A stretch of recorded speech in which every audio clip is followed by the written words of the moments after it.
Hi అండి, welcome back to my channel Chandra Chiliveru అండి. ఈరోజైతే మీకు మంచి రెసిపీ చేసి చూపించబోతున్నాను. ఇప్పుడున్న సిచ్యువేషన్కి అంటే వర్షాకాలం కదా, చల్లగా ఉంటుంది. ఈ రెసిపీ అయితే చాలా హాట్గా, స్పైసీగా, హెల్దీగా కూడా ఉంటుందన్నమాట. మీరు వీడియోని లాస్ట్ వరకు స్కిప్ చేయకుండా చూడండి. ఈ వంటని మీరు కూడా ట్రై చేసి ఎలా వచ్చిందనేది కామెంట్ బాక్స్లో కామెంట్ చేయండి. నా వీడియోని లైక్ చేయడం అయితే మర్చిపోవద్దు. ఇక వీడియోలోకి అయితే వెళ్ళిపోదాం. ముందుగా స్టవ్ మీద పాన్ పెట్టుకొని స్టవ్ అయితే వెలిగించుకున్నాము. ప్యాన్ వేడెక్కిందండి. ఇప్పుడు ఆయిల్ వేసుకుందాము.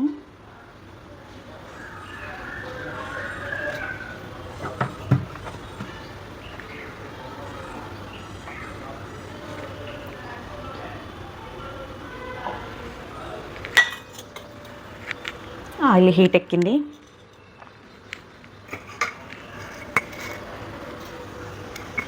ఇప్పుడైతే ముందుగా జీలకర్రను వేస్తున్నాను.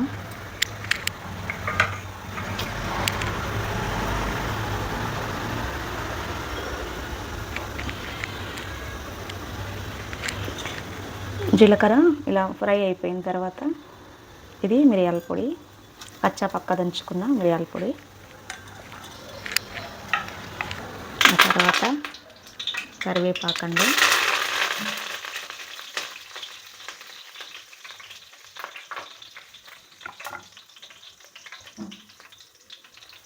సన్నగా తరిగి పెట్టుకున్న అల్లం చాలా ఇలా క్రష్ చేసుకోవాలి సన్నగా.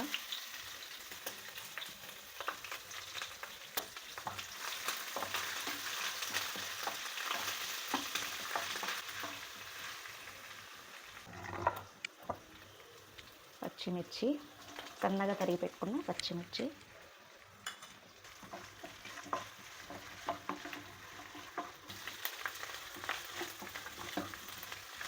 ఇలా ఫ్రై అయ్యాక తరిగి పెట్టుకున్న ఆనియన్స్,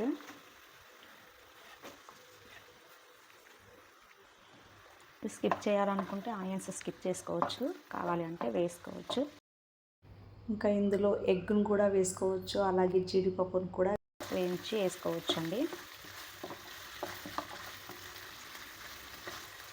ఆనియన్స్ ఫ్రై అయ్యేదాకా ఫ్రై చేసుకోవాలి. ఇప్పుడు సాల్ట్ యాడ్ చేస్తున్నాను.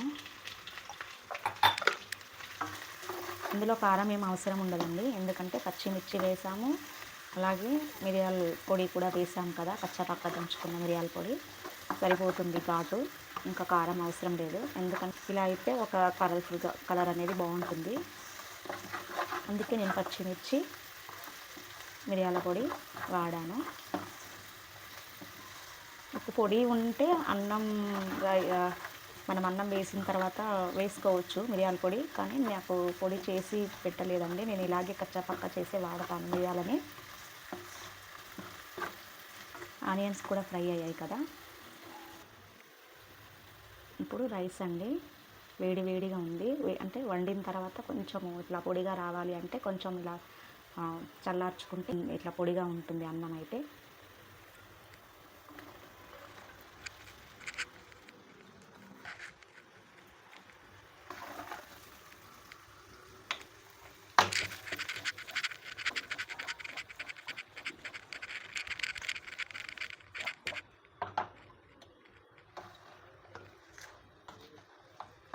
ఇలా వెడల్పుగా ఉన్న కళాయి తీసుకున్నాం అనుకోండి, మంచిగా కలపడానికి కూడా బాగుంటుంది. రైస్ అనేది మంచిగా వస్తుంది అన్నమాట. అన్నం అయితే వండిన తర్వాత వండాక ఏంటంటే చల్లారి పెట్టుకోవాలండి. అట్లా చల్లారి పెట్టుకుంటేనే ఇలా పొడిగా వస్తుంది అన్నం. ఇట్లా అల్లం అనేది ఆరోగ్యానికి కూడా బాగుంటుంది కదా. చూసారా కలర్ఫుల్గా ఎలా ఉందో.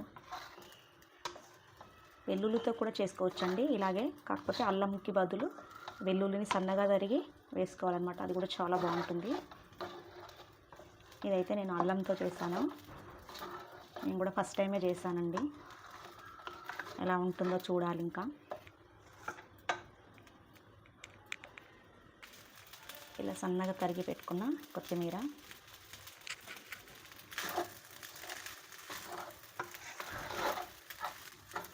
ఎంత కలర్ఫుల్గా ఉందో. అది మనం కారం వేసామనుకోండి ఇంకా కలర్ అనేది కూడా ఎర్రగా చూస్తానికి కూడా బాగుండదు. ఇలా అయితే చాలా చాలా బాగుంది చూడండి. కలర్ కూడా అయిపోయిందండి. ఒక 2 మినిట్స్ అంటే కొంచెం ఈ అన్నం కొద్దిగా హీట్ ఎక్కాలి. కొంచెం అల్లం కూడా రైస్కి కొంచెం పట్టాలి కదా. మూత పెట్టేసుకుందాము. ఇలా మూత పెట్టేశాను. ఒక 2 మినిట్స్ ఇలా ఉంచేసి స్టవ్ ఆఫ్ చేసుకుంటే అయిపోతుందండి.